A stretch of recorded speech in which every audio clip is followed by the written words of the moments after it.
Good evening, welcome to India 360.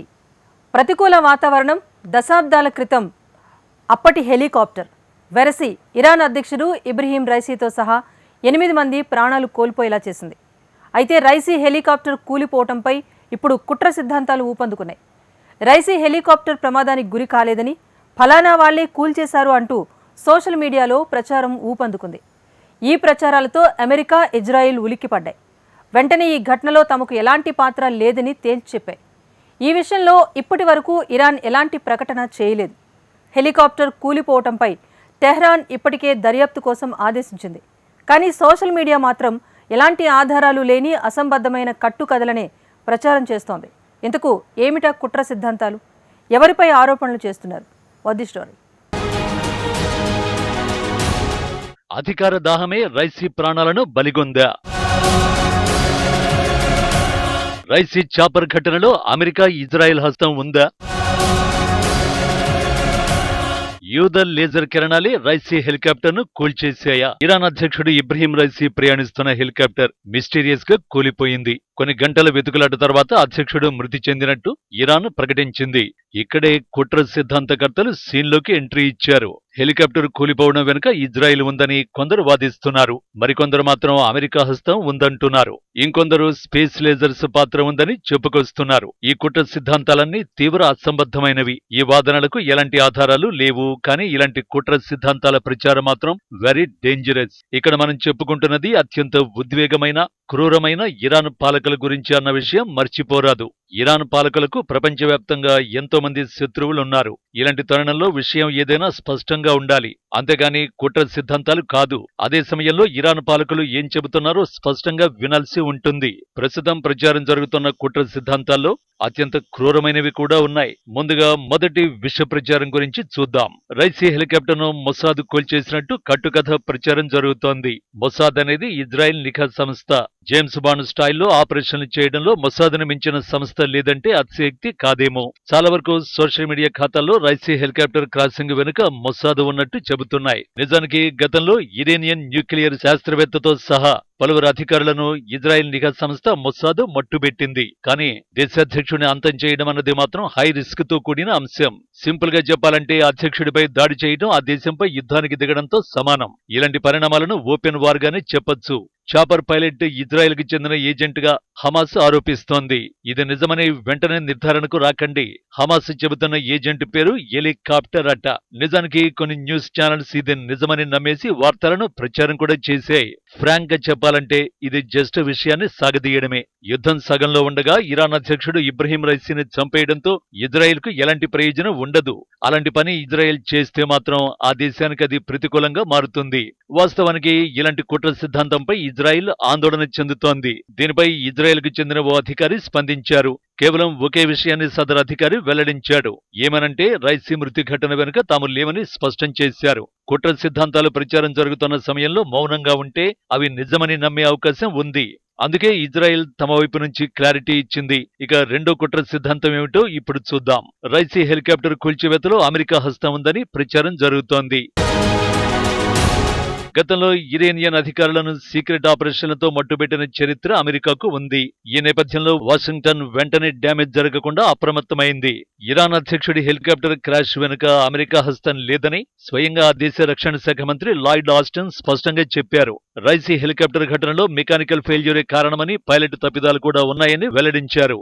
నిజానికి helicopter కూలిన ఘటనపై అమెరికాపై ఇరాన్ ఎలాంటి ఆరోపణలు చేయలేదు. అయినా సరే వాషింగ్టన్ మాత్రం తాము చేయలేదని స్పష్టత ఇచ్చింది.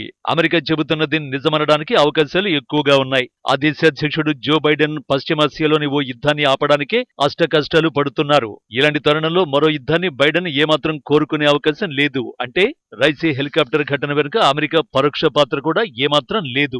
నిజానికి ఇబ్రహీం రైసీ ప్రయాణించిన హెలికాప్టర్ అమెరికాకు చెందిన పాత మోడల్. 1960ల నాటికి చెందిన బెల్ 212 మోడల్ హెలికాప్టర్ అది. ఈ చాపర్ కు రెగ్యులర్ గా మరమ్మతులు చేస్తూ మెయింటైన్ చేయాల్సి ఉంటుంది. కానీ ఇరాన్ మాత్రం ఆ పని చేయలేదు.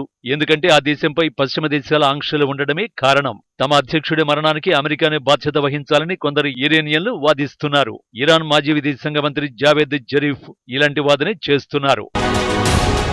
రైసీ హెలికాప్టర్ ఘోర ఘటనకు అమెరికా కూడా ఉద్దోషిగా జావేద్ జరీఫ్ ఆరోపించారు. అమెరికా విధించిన ఆంక్షల కారణంగానే విమానయాన సంస్థల అత్యవసరమైన విడిభాగాలు కొనుగోలు చేయడానికి వీలు లేకుండా పోయిందని జరీఫ్ మండిపడ్డారు. ఆన్ పేపర్ జావేద్ జరీఫ్ ఆరోపణలు నిజమే.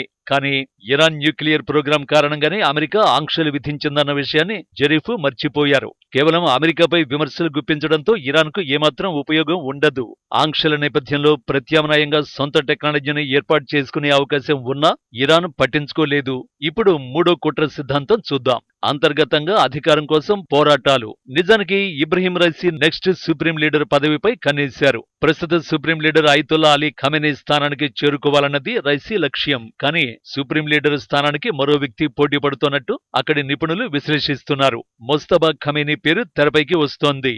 ఆయన ప్రస్తుత Iran supreme leader Ali Khamenei కుమారుడు. అతడి మద్దతుదారులే రైసీ ప్రయాణిస్తున్న ఛాపర్ను కూల్చేసినట్టుగా ప్రచారం జరుగుతోంది. నిజానికి సుప్రీం లీడర్ అవ్వాలన్న ఆశలు ముస్తబా ఖమేనీకి ఉన్నాయి. అమెరికా మాజీ సలహాదారు ఈ విషయమై స్పందించారు. సుప్రీం లీడర్ పదవికి ముస్తబా రైసీ మధ్య తీవ్రమైన పోటీ నెలకొన్నట్టు ఇరాన్ విశ్లేషకులు భావిస్తున్నట్టు గ్యాబ్రియల్ నోరన్హా చెప్పారు. ఒకవేళ రైసీ చనిపోతే మాత్రం ఆ పదవికి ముస్తబా ఎంపికవుతారని గ్యాబ్రియల్ స్పష్టం చేశారు. మూడో కుట్ర సిద్ధాంతాన్ని సింపుల్ గా చెప్పాలంటే గేమ్ ఆఫ్ థ్రోన్స్ అనొచ్చు. కానీ ఉద్దేశం మాత్రమే సరిపోదు. ఎందుకంటే ఇరాన్ అధ్యక్షుడిగా రైసీని supreme leader Ayatollah Ali Khamenei స్వయంగా ఎంపిక చేశారు. బహుశా ఆయన వారసుడిగా కూడా ఎంపిక చేసి ఉండొచ్చు.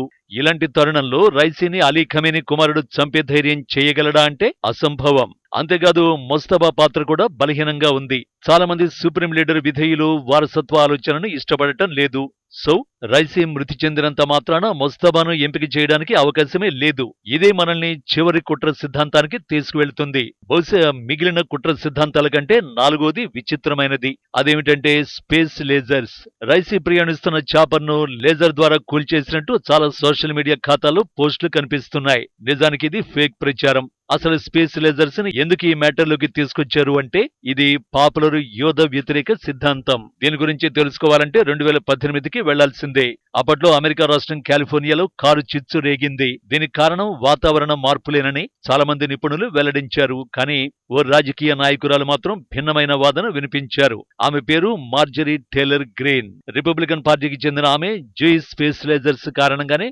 కాలిఫోర్నియా అడవులు తగలబడినట్టు వాదించారు. అప్పటి నుంచి స్పేస్ లేజర్లు యూద వ్యతిరేక విధానంగా పాపులర్ అయింది. నిజానికి ఈ కుట్ర సిద్ధాంతాలన్నీ అసంబద్ధమైనవి, హాస్యాస్పదమైనవి. ఈ కుట్ర సిద్ధాంతాలన్నీ పుండుగా మారకుండా చూడాల్సిన బాధ్యత అందరిపైన ఉంది. ఇవి మరింత ఉధృతంగా ప్రచారమైతే ఇరాన్ ప్రజలను తీవ్ర ప్రభావితం చేసే అవకాశం ఉంది. కొన్నిసార్లు ప్రభుత్వాలు కూడా నమ్మేందుకు ఆస్కారం ఇస్తుంది. అందుకే తమను ఇరాన్ బ్లేమ్ చేయకముందే ఇజ్రాయిల్, అమెరికా వెంటనే స్పందించాయి. జరుగుతున్న విష ప్రచారాన్ని ఖండించాయి. ఈ కుట్ర సిద్ధాంతాలు ప్రచారం జరగకుండా ఎలా అడ్డుకుంటారు అన్నదే ఇప్పుడు అసలు ప్రశ్న.